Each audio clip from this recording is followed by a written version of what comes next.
Hello and welcome to the Powered by Rock podcast, where we're going to be speaking with a member of one of my absolute favorite bands of all time, Eric Howk from Portugal, the man. They have a new tour with Alt J coming in early 2022, and they have a new album in the works as well. So hopefully we'll dig into some of that, and we'll see what the other things are coming up for the Lords of Portland right after this.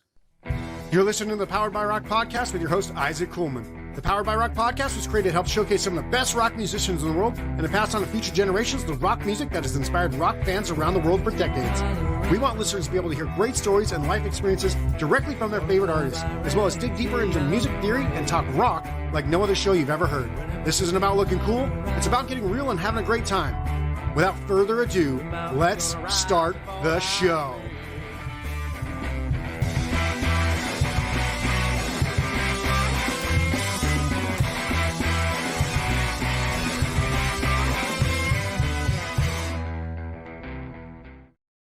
All right. Hello and welcome to the Powered by Rock podcast.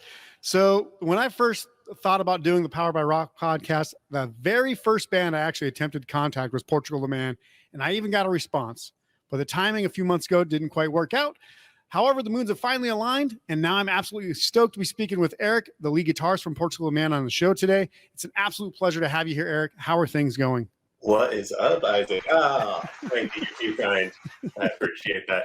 Dude, it's going good. It's obviously been a pretty wacky, wild year for us, but man, we're like the machine works are starting to kind of crank back into life, and we're just happy to get back to it, man. Yeah, it's like waking up from like a 2-year slumber almost, huh?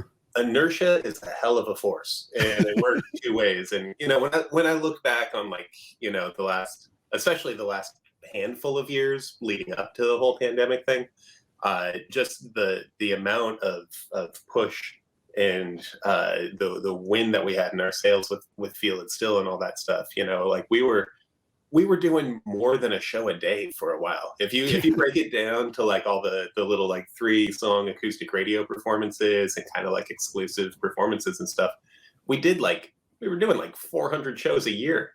And to go from that to nothing, both ends of the spectrum are equally unbelievable. Yeah. But we're trying to like be reasonable and kind of creep back into it. And then, you know, we got a monster tour in the spring, so we're gonna have to remember how we did that and kind of draw up some of that reserve energy and get back to it. Yeah, I mean, obviously you haven't been completely idle. You guys have been doing some things in the works. You have been working on an album, which we'll talk about. And you guys did do a show, actually, a live stream show from the Crocodile up in Seattle about 2-3 months ago as well that I watched on live stream. My infant son was sleeping, and I was like, I'm watching this. I don't care if he's sleeping. So I turned the volume up and listened to it. Waking up the whole neighborhood. Yeah, that was super special for me for a number of reasons. I've been kind of involved with the Crocodile for the last 10 years, and it looked like we were going to lose it altogether. Kind of another victim, not necessarily of the pandemic, but just kind of business and expansion and everything. Yeah. Brief history of a complicated issue with that, but the Crocodile is a rock club that's been around in Seattle since, you know, the Halicon days of grunge. And it was kind of where I played a lot of my firsts. Like, you know, I opened for the Strokes there in my little cheesy rock band back in the day, and like played a lot of shows, like snuck into a lot of shows with, you know, an altered ID, not a fake ID, but an altered ID. And I just loved the spot. And around 2007, I think I had played like the third to last show before they just kind of really spontaneously announced a closure of that location, being like, thanks for 15 incredible years, business, politics, blah, blah, blah, but we're shutting our doors. And the entire music community of Seattle collectively was like, that sucks, fuck that.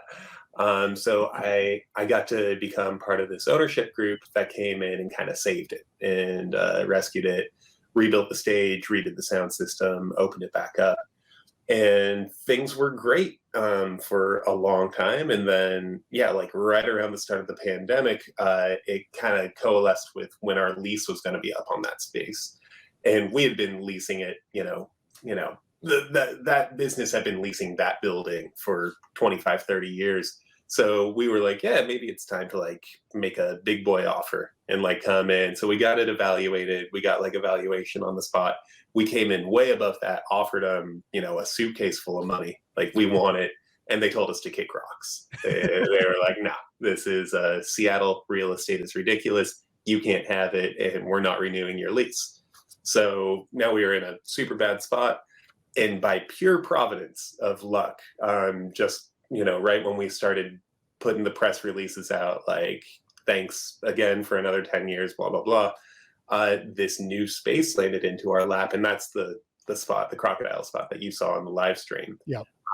It was a venue back in the day. It's been a steakhouse for years, and now it's this huge complex that we've reopened. So Portugal, the man planned that new spot. That was a whole complete arc in itself, man. That was an incredible thing. And and obviously you, like, the band is kind of headquartered in Portland. You and Zach and John are from Alaska originally, but you now live in Seattle, right? Like, so you're kind of the one that lives there. Yeah. I do. Yeah. I've tried doing the Portland thing. I bought a house in Portland, and I still couldn't bring myself to move to it. I love Portland, Oregon. I adore it. But this city, Seattle, just kind of has its claws in me, and warts and all, I just love this place. I've traveled the world, and I keep coming back to this spot. It keeps coming back. Well, I grew up on the east side of Portland. My brother lives on the west side of Portland, but I live in Las Vegas now. And now that I'm here where all the sun is, you can't pay me to go back to the rain. So I mean, it's kind of like growing up in Alaska too. I think like you can get conditioned to anything. Like you can really get used to anything. And like growing up in Alaska, I didn't know that it was weird that it was dark all the time in the winter, or that it was light all the time in the summer. It's just like, that's how it is. Yeah. And it wasn't until you go to other places where you're like, oh, you don't have to like put tinfoil on your windows to sleep at night. You know, it's the little things. Yeah, exactly. So let's kind of talk about this journey, because you haven't always been in the band. You've known the band for a long time, but you didn't start with the band. And it was kind of, I mean, it's a whole journey in itself to talk about that. But I do want to obviously, you know, get into it. So let's talk about how you actually became part of the band, and how you guys kind of, you know, grew up together, and then how you grew apart, but then came back together. Yeah, it's a crazy arc, and you know, I can write a book about this, but I'll try and keep it to 45 seconds here. I grew up with the guys. I've known John since we went to elementary school in the middle of a forest in the 80s together. Literally, that's no exaggeration. I've known that kid since, you know, we were living in the woods. Zach, I met sometime around like middle school or high school. We were playing in the same jazz band in school. We're all about the same age, so about the same grade.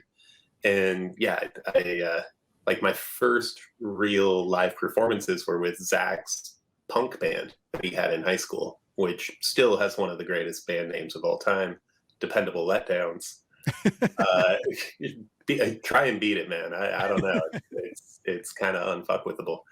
But yeah, that was like, you know, mid 90s. So we're talking, you know, 25 years of crazy history of, you know, learning how to play covers and all that stuff. Yeah. Right out of high school, obviously, none of us were smart enough to go to college. So I ended up moving straight to Seattle, kind of, you know, doing the hobo thing, and got really lucky. Came here with nothing, kind of surfing on nothing. And, you know, started playing in local bands, and got really fortunate that one of them kind of found some roots, signed some deals, and we started touring when I was, you know, a baby, just like fresh out of high school. You know, moved from literally the side of a mountain, like kind of just the sticks of the valley, like a true Alaskan immigrant. Yeah, and moved not knowing anybody here. I had like $100 in a backpack, and I got super lucky. I should be dead in a gutter, but fortunately, rock and roll saved my life. So I got to get into a van and kind of get in the road and get some touring experience under my belt super young. Zach did a similar thing kind of right out of high school. Just shipped himself a little bit further down the road to Portland, Oregon. And around that time, I think, you know, what we did was kind of possible then. I'm not sure it'd be possible now to just like come from this country bumpkin kind of Beverly Hillbillies world. Like, I love Wasilla, Alaska, but like it's a world of difference from the rest of the world. but just to, yeah, like have no real connections and just some big dreams. And, you know, you make friends really quick, you stay on some couches. But, you know, Zach was always kind of driven, musically ambitious and everything. He did the music thing, had a couple of different acts, like juggled some stuff around. And then I just remember hearing from some friends of friends, like, hey, John Gorley's singing with Zach in, you know, their new band. And like, I remember John growing up as a kid. I had no idea that he was musically inclined or, you know, had songwriting inclinations or anything. Yeah. And then, yeah, from note one, it's like this kid's special. This is incredible. Yeah. So I mean, he wasn't singing in a band or anything before that either, and that was Anatomy of a Ghost, I believe, right? Yeah. And I mean, yeah, we were all, you know, the arty kids knew who the other arty kids were. It was a really small school that we went to, but by virtue of being kind of lonery and artsy, like we were just scribbling in our notebooks on either side of the classroom. Like we weren't super close. I knew he was artistic, but I had no idea like he was that special and you know, that inclined to lead singerdom and rock stardom and all that stuff. You know, I think it surprised him too. I think that's why some of those early Anatomy shows and even some of the early Portugal shows, he's playing with his back to the audience, mic turned around. Yeah, I mean, he still plays in the back of the band and lets Zach and everybody else kind of take front stage. He goes where he's comfortable, you know. Like some nights he'll surprise the hell out of me. He'll like, you know, he'll be right out on the catwalk, and other nights he's back by the drums. It's whatever he's feeling. But yeah, in those early days, I think even his gifts surprised him, and I think that's the back to the crowd kind of thing. Like, oh, I know I can do this, but I don't want to do it, but I have to do it. Yeah, pretty wild energy. But anyway, so obviously, you know, the bands I was in, like we kind of toured, we had a push, we signed some labels, we made a little bit of a splash, and then, you know, for one reason or another, just like didn't quite stick. And meanwhile, Portugal in its early days, and even, you know, Anatomy of a Ghost did the whole kind of festival thing and played their asses off, and that same work ethic came to Portugal.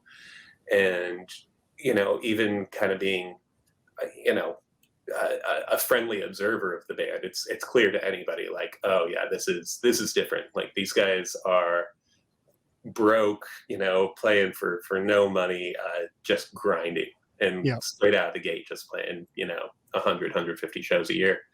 And that was wild. Like I remember, you know, watching on MySpace, watching my friends from Wasilla, Alaska get like big in Germany.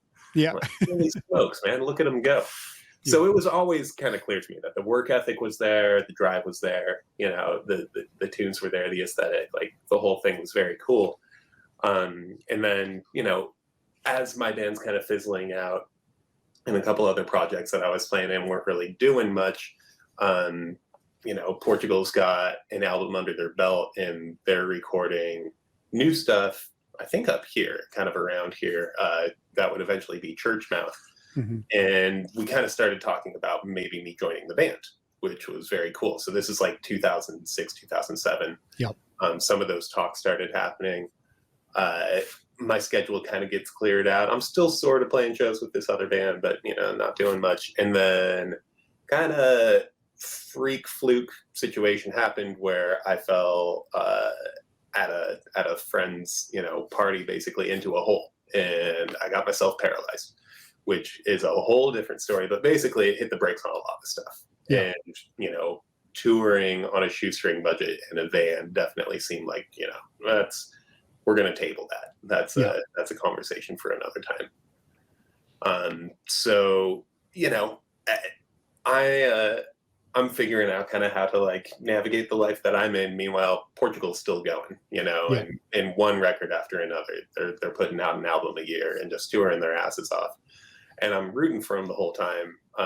But I always kind of had in the back of my head, like, man, I really would have loved that opportunity and would have loved to have gotten on that horse when it was in the stable. So it took me a long time to just like, you know, figure out how to play guitar again. And then, you know, how to take that and like be on a stage and how to like play a show here and there. Yeah. To go from playing guitar to like playing a show to like going on little tours, little weekend warrior tour runs and stuff like that, to going on like proper tours with some people that I was playing with around here. Joined up with Kyle's old band KK and his Weathered Underground, went on some like pretty big Western America tours and played all over the place with a gal named Shelby Earle. And basically like, you know, I'm kind of doing like conditioning training. I'm doing these little 2-week, 3-week stints to like figure out how to do this thing, how to pack and what to bring and how to live. Obviously, you know, you got to do a lot of those things to get to the point where you're just living on the road, which Portugal lives on the road. But yeah, basically building it up, like I was playing with enough people to where I was starting to pop up at festivals around the Northwest. And I remember, I think it was 2013 or 2014, they were playing Sasquatch Music Festival out in the Gorge. Yeah. And I was playing with a gal named Shelby Earle, and it was one of those situations, saw my guys, gave them a hug, you know, cracked some beers backstage. And I remember John just being like, "You want to play with us?" I'm like, "Oh, I'm about to play a show." He's like, "Yeah, no, I know that, but we're playing later. You want to just like play with us?" And I'm like, "I don't know any of your songs. Like I know them, I've heard them, but like I never played to them. Yeah, I've never been like, okay, a 2, 3, 4. Yeah. He's like, that doesn't matter, you know. And like, you know, I speak music, and you know, those guys are so good, especially Zach is so good at communicating in real time to the people that we have on stage with us. And I still see him do it, you know, anytime that we have like string players, horn players, you know, choir, vocalists, anyone that comes up and jams, he's using the headstock of his bass kind of like a baton and just directing them. And he did the exact same thing with me. And, you know, it's like, all right, 64 measures, E minor, solo, go, you know. And like, oh, okay, cool. I've got like, I got an hour of pentatonic in here. Yeah, exactly. So I played that one show with them, and it was kick-ass. It was like everything that I had kind of hoped for. And that happened a couple other times. Like I would just pop up at festivals that they were at, jump up on stage. We'd have a good time. But it wasn't until they kind of spoke internally and then like, you know, came to me and we started doing rehearsals. And before I knew it, it was just kind of like, all right, we're gonna do a tour. And that was that first tour that I did with them was with Cage the Elephant in like 2015, early 2016. And yeah, basically it was, I guess I passed an audition maybe, but I've been on the bus ever since. I think that was the Evil Friends tour or something like that, wasn't it? That was kind of, that was like in between, that was the end of like Evil Friends promo stuff and like gearing up for the new record, and all the Doomin Gloomin and Mike D stuff was being created. Yeah. So that was the band gearing up to put out a release basically. Yeah. And so, I mean, that whole story is just awesome to me because, I mean, obviously the accident aside, I mean, the fact that, I mean, these guys are just like absolute machines for years. I mean, like you said, an album a year. I think they had 8 albums or 6 albums before. Probably you might have even joined, maybe 7 albums. I don't even remember now, but like, you know, even when John's bored, he's out there like creating that It's Complicated Being a Wizard one, like basically just for fun. I'm like, what is this? This guy's just nonstop. It's pretty intense, but you know, the accident, I do want to kind of come back to that because I don't want to brush over it. I mean, obviously it's a huge part of how you have to live your life now. And it's just an absolutely incredible story that, you know, obviously you're not paralyzed. You can use your hands, but you are from the waist down and around there. I'm not sure what, chest down to basically can't use the lower half of your body. So, I mean, I know you guys, you've been doing some PSAs recently and kind of tapping into, you know, using your voice to kind of help, people deal with this, but kind of explain to me, I know just getting in a touring van and just getting out there. I mean, it's not the same for somebody who's, you know, in a wheelchair versus somebody who's got, you know, able legs, right? Yeah. I mean, it's a weird life for everybody, you know, to like brush your teeth with a water bottle on the side of a gas station is a weird life for anybody. But it definitely, like, it's the dominating conversation point with like all things, all considerations in my end. you know, because like even, you know, the definition of a stage, it's an elevated area above people, and they're not always easy to get on. Yeah. You know, think about like, go on YouTube right now and just search like singer falls getting onto stage. Like they're almost always like a narrow staircase, and it's kind of tricky for everybody. It becomes a lot harder in a chair. So I mean, like I said, you know, I just kind of had to like, I was just taking any gig that I can with anybody, and like went out to Detroit for a while, and you know, thought about moving to Detroit, joined a Detroit blues rock band and was touring all around with them.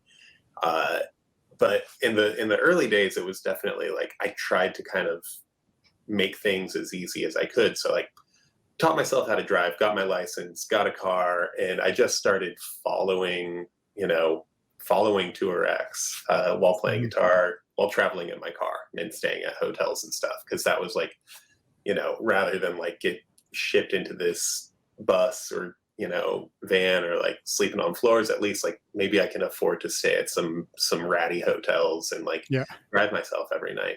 And that formula works okay when you're doing like a club tour or like when things are kind of sporadically booked.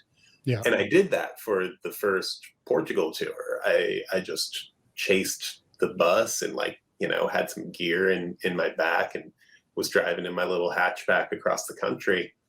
And there's a difference. The way that the bus tours are booked, like they have to capitalize on the fact that, you know, if they got mouths to feed, there's a lot of people that travel with the band, and days off cost a lot of money. Yeah. And to make up for that, like you get a bus, you hire a driver, and that bus goes overnight. After every show that you play, it's always overnight. Yep. So bus drivers are nocturnal. They're on like a all-night schedule. Yeah, so even if you're playing, even if you're doing like, you know, Vegas to Reno, you're still not leaving, you know, in the daytime to make it to the show. It's still overnight. You get off stage, and then like 3 a.m. the bus is pulling out, gets to Reno 5:30, whatever, and like it's always overnight. So to sort of recapitalize on that, when you do get to that next city in the morning, you got stuff to do. Like you're going to go to the alternative station and make an appearance on like drive time radio. You got promo, meet and greet, stuff like that.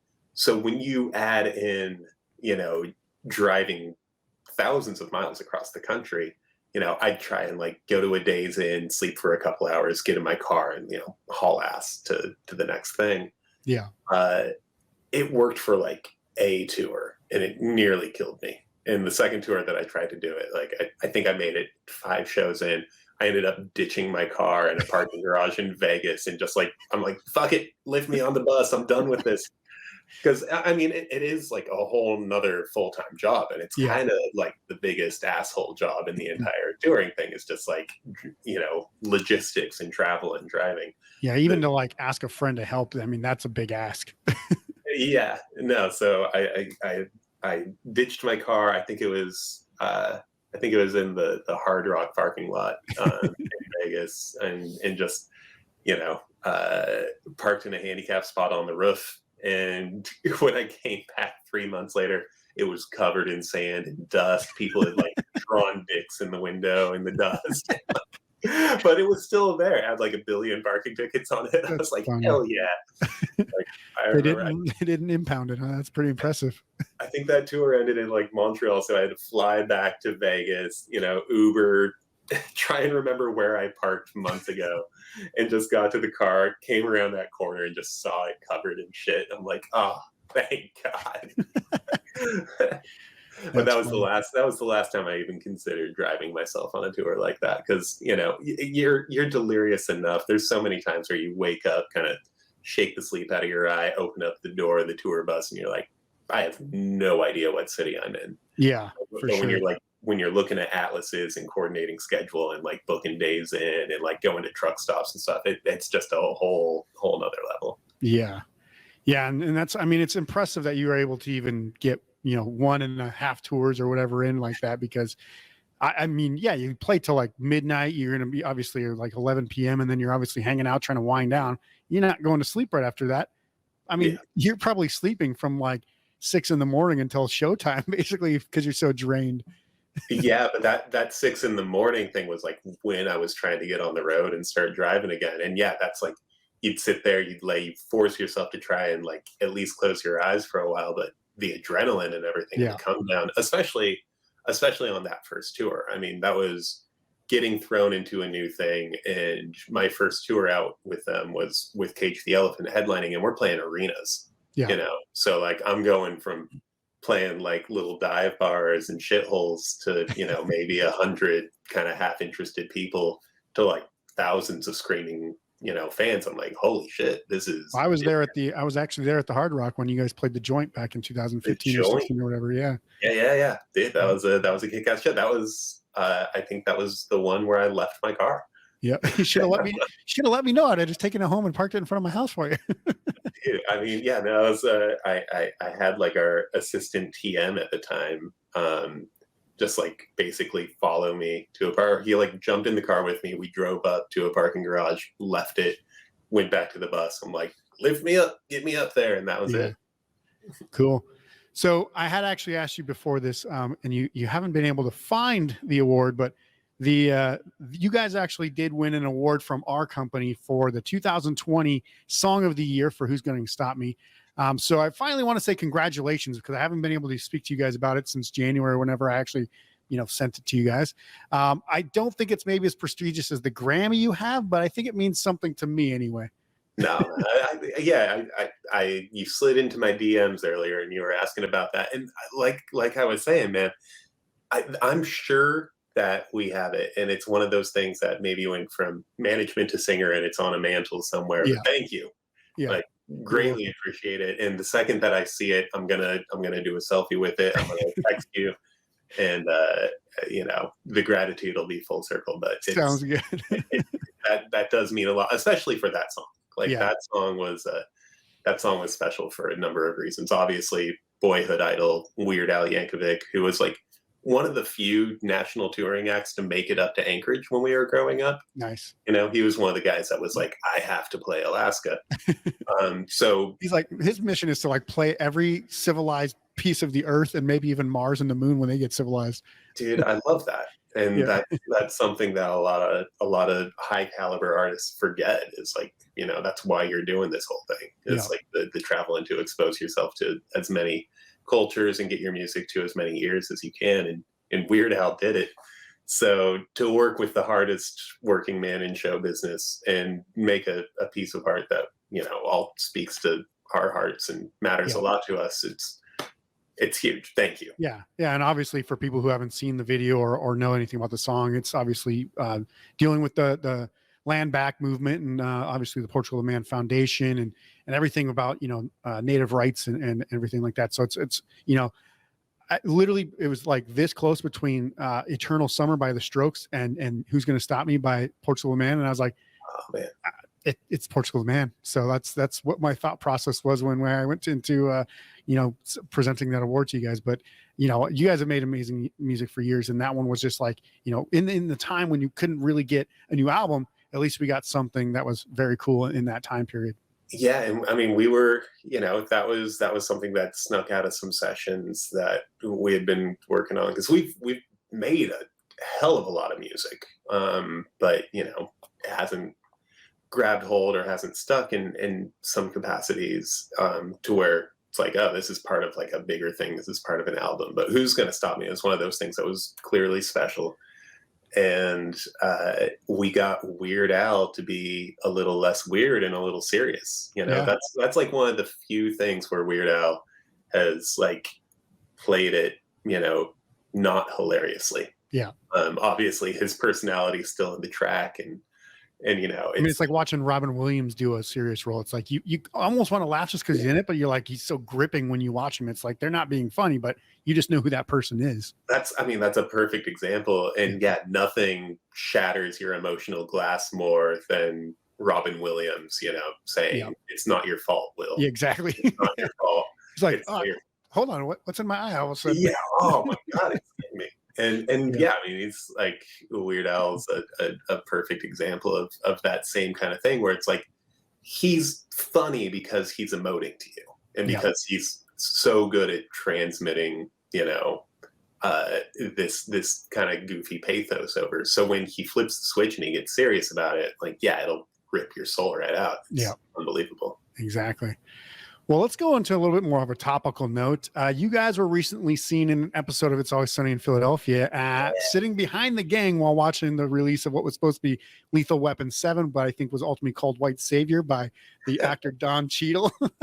But it's not the first time you guys have actually teamed up with the Always Sunny cast, because I do remember a YouTube short from like 8 years ago, the Eternal High Five with John and Glenn Howerton doing that whole thing where they aged like 30 years while just doing a high five. And then obviously Glenn was in the Rich Friends video. So I have to ask, like, how did this friendship come about? Because I mean, it's like one of the coolest collaborations of all time. I mean, I feel like it may be a little lopsided, and most of the obsession might be on our end. Yeah. You're like, all right, we'll do you a favor. Get over here.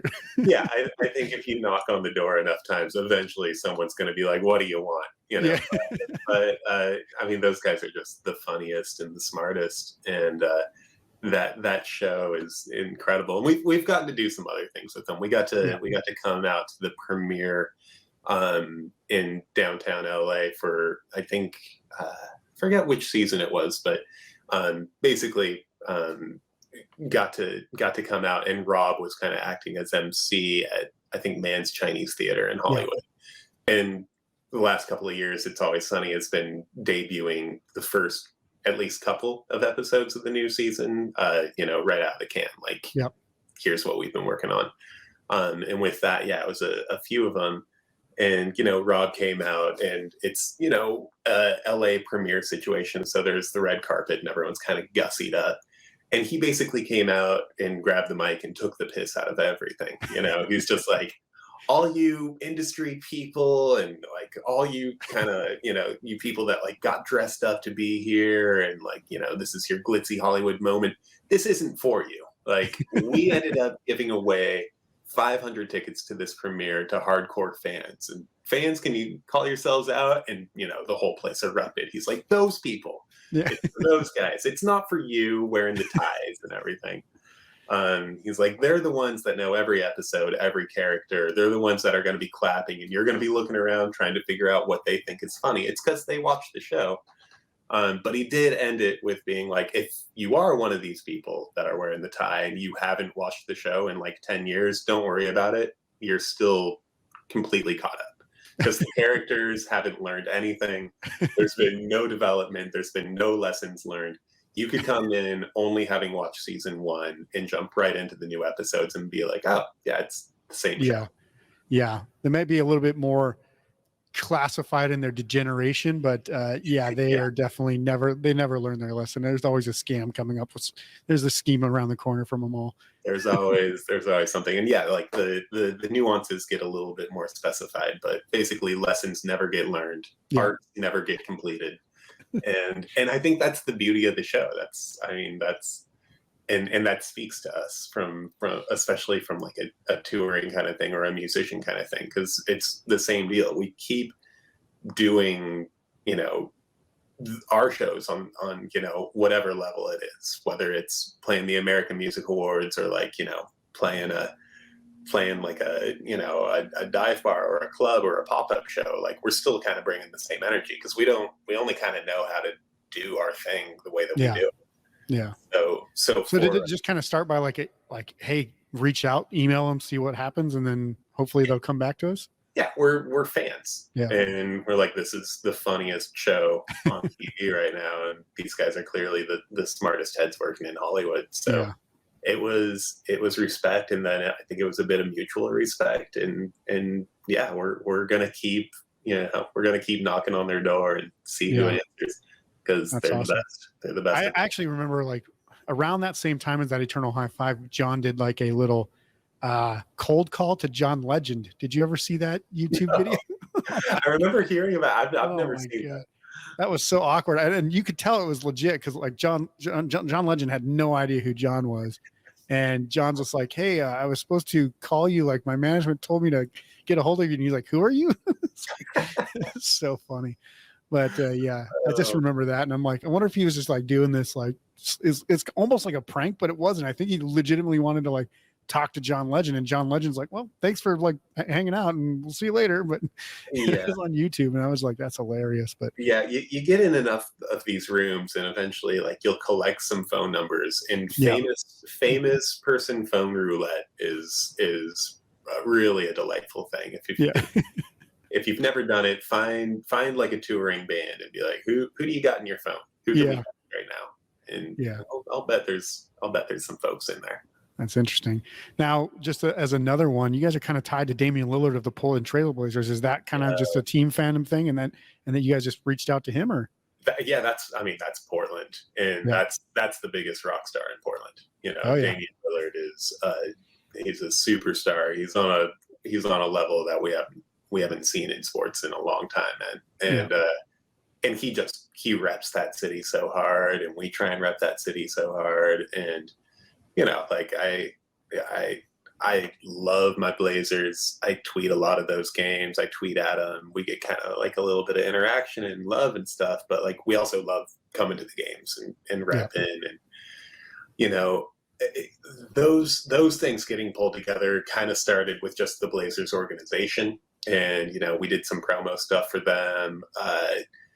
We recorded a version of Gimme Shelter for their pregame introductions and you know, some stuff like that. So we started working with like the dance squad, the Blazers stunt team, you know, Blaze the mascot, and one thing led to another, and then I met him in the middle. I met him for the first time in the middle of the show. We were playing Edgefield out in Troutdale, just east of Portland a ways. And I just feel this hand on my back, and you know, look up, and there's this dude kind of pumping his fist. I'm like, oh my God, what's up? I'm gonna shake your hand, but I'm playing a solo right now. And you know, that's just kind of one of those, one thing leads to another. And yeah, we obviously would love to do something with Dame Dollar the musician. We've tried, you know, we know a lot of the same people. I think he's a little busy. But you know, we're gonna keep trying. We'd love. He's kind of like a dream collaboration for me. For sure. And it's not just a coincidence that their name is also the Blazers, which happens to just be like a verb for something that you may do in a pastime, right? You know what's even wilder than that? Like, you know, John's always been obsessed with the Trailblazers, and I just really recently put this together. That school, that elementary school that I was just talking about in the middle of the woods, where I met John Gorley in like 1988. That was the Snowshoe Trailblazers. That was the name of our elementary school in just the middle of nowhere in the Matanuska-Susitna Valley of Alaska. So he's been a Trailblazer, you know, since he was 7 years old. And born and raised. Born and bred, man. It's crazy. But yeah, that's awesome. You know, with Dame, obviously that's a place of fandom. We're just always gonna bleed Blazer red and keep going to those games. And you know, if we get like a little what's up or a high five along the way, that's just all the sweeter. If we can work with him in the future, that'd be incredible. But we're just going to keep going to the games. Yeah. And that's one good thing about you guys' music is you do pull in artists from other genres. You're not just stuck in, you know, indie rock or psychedelic rock. And you guys do it pretty well. I mean, I've been to some of the concerts where I'm like, like this is half like rap concert. I'm like, this is pretty insane. Like there's a lot of energy on stage right now. That's, you know, the places we play got big sound systems, and we try and use every watt. So we shake the subs. Yeah, exactly. So I think one of the coolest things that you guys do is actually do some really good cover songs. Like I don't know, like I personally don't like listening to cover bands or cover albums, but when a good band incorporates a good cover into the music, like throwing like Another Brick in the Wall or Wonderwall or even Dayman into the middle of a set, just like naturally play it like you guys do, I think that's pretty awesome. And obviously you guys have done that for a while, which obviously leads me to the next question about the new cover singles that you guys have, which is Novocaine for the Soul by the Eels, which one of my favorite bands of all time. I'm trying to get Mark Everett, Mark from the Eels onto the podcast, because I freaking love the Eels. I've been fans since literally that song came out in like 96 or whatever. And then you guys did Steal My Sunshine by Len, which was a huge summer anthem back in like high school for me. So, you know, I have to ask, like, why these two songs and why now? And how did this all come about? Yeah, well, you know, with both those tracks, we ended up, you know, getting Clem from Cherry Glazer um, singing, that incredible verse in Steal My Sunshine, which is just as sweet as can be. And Sir Chloe, repping it up on that Eels tune. And that was just kind of like, that was, we're still kind of in the thick of the pandemic, and we wanted to keep working. Mm-hmm. So that was a little bit like Kyle took some of those tracks. I took some of those tracks, John worked on some of this stuff, but it was just like, let's record some faithful covers. Yeah. And so much of it was just like what we came up with on the radio. So, I was tracking some pretty wild stuff in here. There's for those two that made the cut, there was also like, we did Space Hog in the meantime. Oh, wow. We did that New Radicals track, Yeah. we were recording one of like the two that they were very, very famous for, and then they just disappeared off the earth. Yeah. It's you get what you give. Yeah. Yeah. It's a monster smash hit, but like, if you don't got the bucket hat and the tracksuit, like, you don't quite convey the same energy. Did you know that the girl from that, the keyboardist from that, was from the show Family Ties, by the way? I remember hearing that. Yeah, that's awesome. Yeah, it's a strange little factoid. but the Steal My Sunshine thing, like that's a song that, that was just like of that era, of that time. Like, my first job that I got in Seattle was working in this retail place. It was the Levi's store downtown. And that fucking song was on like every 45 minutes. I'd just be folding Levi's 501s, and I'd hear that cowbell, be like, damn it. So to be able to like track that from the start and have it come out on a beat that I kind of produced in this room right here, like, nice. that bell that you hear, that's a cowbell that I smacked and then like manipulated and auto-tuned. I auto-tuned a cowbell to get that sound. So I was just like going from the original to the track to the original to the track, and just like making little tweaks. So definitely full circle. Just being able to like take a song that used to drive me crazy and kind of like pay it forward and be like, we're gonna move this thing along was super cool. And those two songs just work together because, like, that those were anchors, like staples of alternative radio and pop radio, in the 90s when we were coming up. So yeah, I mean, I jokingly like admit to liking Ace of Base now, but absolutely hated Ace of Base for like years. But I'm like, when I listen to them now, I'm like, I'm not so bothered because they're not on all the time. But like, I'll sing The Sign every single time it comes on the radio. It's like, now it's not like in your face all the time. So yeah, like you go from like pestered to like nostalgic almost. And I think that's probably very similar to that song. Cause I did like that song in high school, but then it got played a lot really fast. And you're like, okay, that's enough for a while. I mean, I will say the Eels never bothered me. Like, Eels were always like, that song would come on the radio and I'd be like, yes, I get to get cool and arty. But Steal My Sunshine was one of those things, like, you couldn't escape that song anywhere that you went, especially like in a brightly lit retail environment in downtown Seattle. But I remember, like, after I quit that job, I found a copy of Len, You Can't Stop the Bum Rush, the album that has Steal My Sunshine. And that album is legit. There's some bangers on there. There's a Biz Markie track called like, Oh, What a Beautiful Day on there. There's like some, German Kraftwerk kind of techno pop stuff going on. Yeah. It's wild. It goes all over the place. So like, it's a super fun party album. So that kind of like re-endeared me to that track, postscript.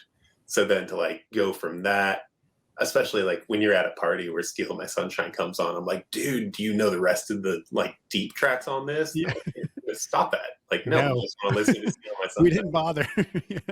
So yeah, I've had a little special love for that tune, and we tried doing it right, and obviously Clem Cherry Glazer killed it, made it all the better. But and full circle with that, we're going on tour with both of them with this Alt J tour coming up. So it's a little something to have physical and tangible, and I think we might do physical copies of it as like a little tour exclusive kind of thing, but it was mostly just like a lot of fun. Yeah. And it's a lot of fun to listen to, because like when I first saw that it came out, I was like, holy crap, like they actually picked two songs that I enjoy listening to, now, not, and always loved Novocaine for the Soul, and listen to it. And I was like, they did a really good job of covering this, because those are not easy tracks to cover, especially that's like cowbell sound at the beginning of that sample or whatever. I just assumed that you sampled it, but to create it, recreate it was from pretty scratch, cool. from Yeah, scratch. that's awesome. Everything, every kick drum, like that synth is right over here that got all swoopy and swirly on it. You know, Nice. like every little element of that was Nice. So if you haven't listened to that and you're listening to this, go check out the two singles, "Steal My Sunshine" and "Novocaine for the Soul." They also both, yeah, and then we can move on. But like they both harken to this thing where it's like, you know, pop music used to get away with a little bit more. I feel like, especially around that era, like '90s pop stuff was kind of subversive, a little psychedelic, and yeah, you know, like that was the same era that, you know, the Butthole Surfers were getting on mainstream radio with Pepper and stuff, and just kind of like poisoning the mind a little bit. So it was really fun to like touch on that era. Yeah. There was a lot of weird stuff that came out. I mean, if you could get on MTV and just get a little scratchy of that visibility, some people would get, you know, connected to it, and then it would just blow up. It was like, you know, the next day, like Tom Green had that Bum Bum song or whatever on Total Request Live for like 3 weeks or whatever. Swedish. It's so stupid. It's a banger. Yeah. It's like, how are people voting for this? But it's, yeah, I mean, it's hilarious, but it's like, why is this isn't really music? But that was the '90s for you. It was weird, but it was good. Yeah. So obviously I've been a fan of you guys for, I think since literally, I think my buddy Mitch, who's actually in the band Commoneer, who was one of the first guests of this show, introduced me to you guys. Well, you weren't in the band yet, but it was probably around Church Mouth time. So 2007, somewhere in there. And, you know, you can see this evolution of the sound of the band over the years. And I think it, you know, it's a little bit more bass and drum heavy focus, it seems like these days, at least on like a lot of the, you know, more popular tracks in these days, where I think when it first started, it was more geared vocally and guitar driven by John, obviously. I remember reading an article where John then mentioned that he said, you can't stay the same. You kind of get trapped in your own bubble. So you got to get out of this like echo chamber.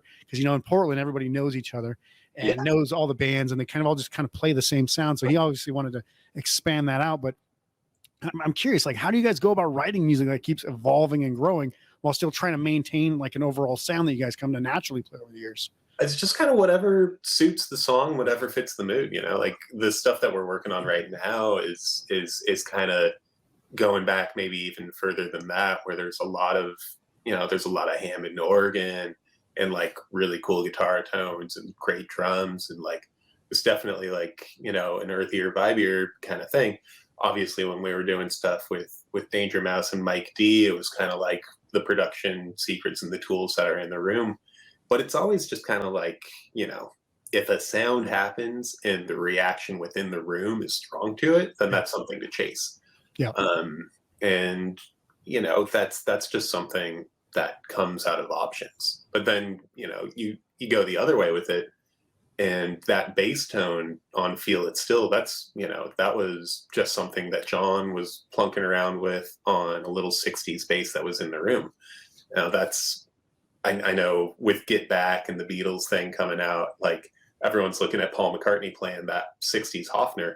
Feel It Still was pretty much that same bass, little semi. I mean, you can tell because it's got that like donk, donk, donk, donk, donk, donk. It's like just that thunk sound. That's right? The sound. That's the sound. Yeah. And that's why we had that thing kicking around, because obviously that sound is something that appeals to us. It's something that, you know, harkens back to an era, but at the same time, it's exciting. It's musical. So to get that thump and get that sound, it's just like, well, here it is. It's in my hands.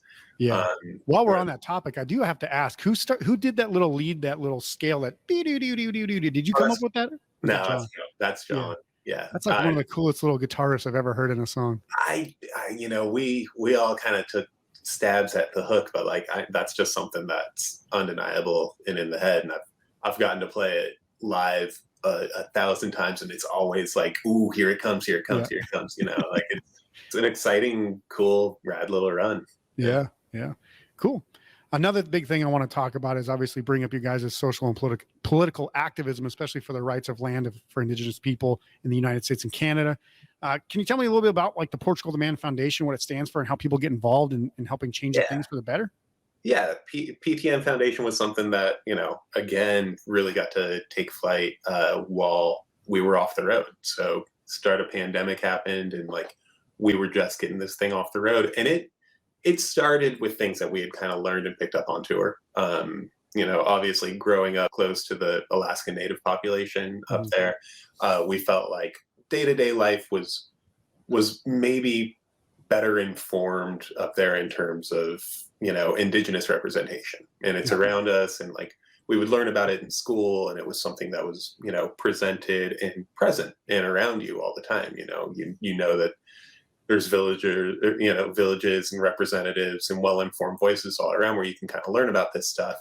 You get into other parts of the country and the history is still there, but the representation just isn't. Yeah, it's almost like it's a past thing that happened and it's not happening anymore. Yeah, when these are living, evolving cultures of people that are still here, and often the best informed in the room and the least listened to.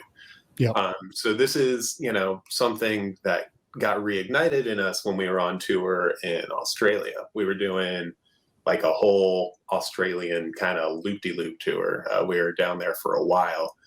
And that sounds about how they would explain it in Australia too. Oh, it's a bit of a loop-de-loop, mate. A loop-de-loop, yeah, but counterclockwise.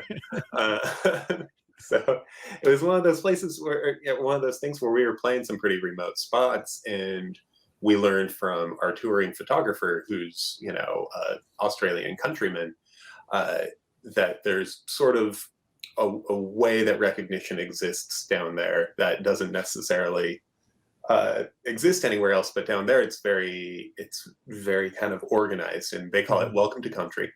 And basically, there's a website, you can kind of see whose land you're going to be on. You can reach out to representatives, elders, uncles of the original Aboriginal representatives of the land and tenants of the land, and you bring them out, you kind of ask permission, you recognize that the land that you're on is not yours, you ask permission to play it, and then everyone has a better time and they come out better informed. Yeah. So we just thought that was great, and kind of tried to take that model a bit and bring it back to the States. And the thing that we learned is the stories that we heard in Australia are so similar to the stories that we heard up in Alaska, and they're so similar to indigenous plight and stories that we hear all across the world. So there's this really unifying thing to it, but at the same time, it's not up to us to inform how that acknowledgement or that ceremony goes. We pass the mic and then we watch, and it's mostly like, hey, there's a crowd full of a couple thousand people, here's a microphone, what would you like to tell them? And that can be everything from traditional performance and song and dance to really heartbreaking stories, to uplifting, funny optimism, or just to information. And it's always different, but a lot of the stories that we get backstage are really similar and really haunting and really the same. So we kind of recognize the need to like amplify these voices, not just when we're on stage or playing shows, but kind of around the clock. And there's so many times in issues of governments and equality where indigenous voices are just the best informed. So to offer a little bit of an amplification was kind of the mission with that. Yeah. And for anybody who's sitting in the crowd and is like, oh, why do we have to watch this? Like, just shut up, enjoy, watch, learn, stop being a piece of crap. They're there because we've, as white people in our culture, have taken that away. And like, it's good to acknowledge that, we weren't part of it necessarily, but we reap the rewards of having that, civilization decimated, which is, haunting and heartbreaking. If you look at all the things that we've, all the atrocities that we've accomplished in the American history books, I mean, it's just nonstop genocide, like all this other stuff. So to have somebody come in and speak about that for a couple minutes in a night, like, it's not going to ruin your day. Just like enjoy it, learn something, and get, move forward. Yeah. And it doesn't, like, honestly, we don't get backlash from this thing. Yeah. Like, I think true fans of you guys for sure. Like, if like there's going to be like some drunk idiot, like this will happen, obviously. Like, this is a key thing that could happen in Las Vegas. People are like wasted when they show up. They don't know who they get comp tickets to the show, and they're like, what the hell? Like, what are we watching? Like just go away, like, just come back in 10 minutes or whatever. Like, just shut up. if I hear it, I'll personally come down and punch you in the throat. I will be a representative of my traveling touring group, and I will come down and I'll punch you in the throat. Nice. I love it. All right, so let's get to the topic at hand, which I believe will be you guys' next album. Yeah. I know you're working on it. Can you give us any insights? When do you know when it's going to be released? How much of it is done? And kind of what can people expect from this finally hitting their eardrums?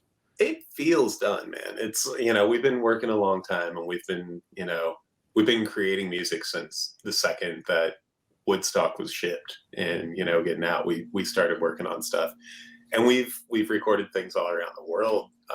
The way that recording technology has kind of gotten smaller has, allowed us to roll into shows. I remember, being in Switzerland and playing a show, I think in a town called Winterthur up in like the German mountains. Yeah. And, the green room just had this like funky old out of tune parlor piano, and we got mics on it, started recording stuff. And that was, we were on the promotional tour for Woodstock like 4 years ago, 5 years ago. So we've been making music kind of everywhere. It took a while for us to kind of take everything that we were making and focus it a little bit and center it. But in the meantime, we made a record with, or we contributed to an album of music with Black Thought from The Roots, Tariq and Sean C. And it's taken a while to kind of like sit back and look at all this stuff that we've created and all the tunes and kind of focus on, but we really, really have. We're at a point where like, the album as it sits just has an arc. It makes a statement. It feels good. It sounds kick-ass. In terms of when, it's just, it's going to be within a year. And, we're figuring out like the how and the singles and everything, but like we want it more than anybody else, for anybody that's like clamoring, like put out an album out, put it out already. Like, trust me, I would love to. There's a whole promotional thing, and the record companies involved. It's not just like, hey, let's put it on Spotify now that it's done. Yeah. And, it's also just kind of focusing it into like saying the right thing. And it's not just like, it's not just taking like, 10 catchy tunes and bundling them up and putting them in an album. Like we really wanted to like make something that mattered and said something cohesively with this. And I really feel like, if the album for where it sits today is what comes out, it's going to be something that I'm going to be more proud of than anything else I've ever done. Nice. So on a side note, you did mention Gloomin and Doomin before. Are you guys ever going to actually release that? Because it's kind of ill-fated. It was supposed to be out like around the time that Woodstock was, and then it got ditched, and then Woodstock came out. There's a lot of killer ideas and great sounds on there. But again, like Woodstock says what we wanted it to say, and it says it in a cohesive, kind of more structured manner. Gloomin and Doomin was a lot. There's a lot of cool ideas, but like that's just like this mind that's opened up of like great sounds, great ideas, great progressions, and we can take some of that stuff and implant it and put it out. I'm not gonna say no. I'm not gonna say never that it's not gonna come out the way that we sort of thought that it might or intended, but again, like if it's not saying anything, we're always making songs, we're always recording stuff, and even taking the album that we've got planned right now, we're gonna have dozens of songs that aren't gonna make the cut. And just because we didn't give it a catchy sort of automatopoeia name like Gloomin and Doomin doesn't mean that those ideas don't get to then like get carried forward and transferred down the road. I think the main reason people ask about it is because it was so close. It was teased. There was the studio shots, and it's like, well, what the hell happened to that thing? It's like disappeared now. But yeah, obviously, we all know there's going to be songs that don't make the albums. There'll be songs that you guys might even play live that we're like, where'd that come from? And then it's like, oh, by the way, that was from and you'll never say it, but that was from like one of those scratch recordings that you guys just happen to like that you throw together or something. But it's always one of those things. Is like every band's got this like one thing, one song or one album that everybody wants to hear. And it's like, well, not yet, maybe. Yeah. And again, it goes back to like sitting in that room and listening to it, like getting that reaction within the group. Like if it's not hitting, it doesn't matter how packaged up and, you know, how cool it sounds, or, you know, if it's not hitting right, and if it's not feeling, then it's going to be really hard to go out and sell it and, you know, pitch it. If it's not something that everyone's just jacked on, what are you doing? Of course. And I mean, obviously, you know, John going back and talk to his dad and then saying like, why don't you just go record music like that? I remember that as like one of like the coolest stories of like, here we're done with an album. And then he's like, I feel like it's just like not going where I want it to go. And he's like, well, just go in there and play music. Isn't that all you do when you go to the studio? Is like, oh yeah, I guess we could do that. So, I mean, that's perfect for so many reasons, but like, yeah, we're kind of pragmatic, simple Alaskan dudes. Like this is like, if Portugal the Man wasn't a band, we'd be a hell of a residential construction team. So that kind of practicality and let's face it, kind of like that challenge, like just go do it. Like I'll do it. I'll do it so good. I'll build this album better than any album you know. Like it is nice to get challenged every now and then. Yeah. And obviously, you guys are going on tour with Alt J now. I think it starts in March or February, or maybe late February. Yeah, kicks off in like Pittsburgh. Yeah. So I mean, that's one of those. You know, first of all, how Alt J got so famous, I'm not really sure, because like their music's cool. I don't know how it's like got mass appeal because it's so weird, but like people like it. And I'm like, this tour is going to be awesome for two reasons. One, because Alt J and Portugal Man are some of these bands that like should not be necessarily famous, popular wise, mass media. Hey. Well, I'm not saying that in a bad way. I'm just saying like it's the sound that you don't hear on the radio until you guys put it on the radio. And then when it's on the radio, you're like, holy shit, that's awesome. Why doesn't everybody like this music? And then when everybody does like it, you're like, I can't believe that actually happened. Like, how did everybody like Feel It Steel? And how does everybody like Beetle Blocks and all this stuff? But I think it's like one of these like combinations of two bands that like, you just, you know that it's going to work together because it kind of has this similar, like this, I guess, rise to fame or rise to popularity or whatever you want to call it. And I don't know if you guys have ever played with them before, how that came about, but that's one of those things that I think it's just kind of like this whirlwind that's going to work so well for everybody to watch it. Yeah, outside of like festival worlds, we've never, you know, done something directly with them, which is going to be really cool. And they're one of those bands that like, even if you think you don't know them, like go search Alt J on Spotify or Apple Music and listen to those like 4 top tracks, and you'll be like, oh, I definitely know those guys. Like, you just don't know the name, right? Yeah, and it's hard work and consistency, man. Like they put on a hell of a show. It's, you know, they've got kick-ass production. They sound great. They're really good at what they do, and you know, they're super legit. Yeah, not bad for a bunch of British people, right? Yeah. British people playing music. I don't know. Never heard of it. Yeah. We'll see. It's a passing fad, but I mean, yeah, they're incredible, and they're, you know, they bring a hell of a show. So the onus is a little bit on us to like, you know, show them what we got. And, I think having a little like friendly competition within touring acts is great. Like we definitely tried doing that with Cage the Elephant. You know, we had a hype guy on stage. Yeah, I remember. I don't know what we're gonna do for main support for this one to like get attention, but like we're gonna try and go out there and get attention. Yeah. Because that's what we do. But yeah, Alt J's great, man. I can't wait. It's a long one. It's a monster one. We're playing some incredible rooms. We're playing like Madison Square Garden and like playing some huge spots. So we're chomping at the bit on it, you know, trying to get in fighting weight and go out there and kick its ass. That's awesome. And I remember that tour, and I remember the Group Love tour. I don't know if you were on the Group Love tour. I think that was just right before you came on. Yeah. But it's like every time you guys kind of like, I would say it's like a co-headline, because you're at that point. I mean, sure, KG Elephant was like probably more popular just from like the history of the band being on the radio for so long.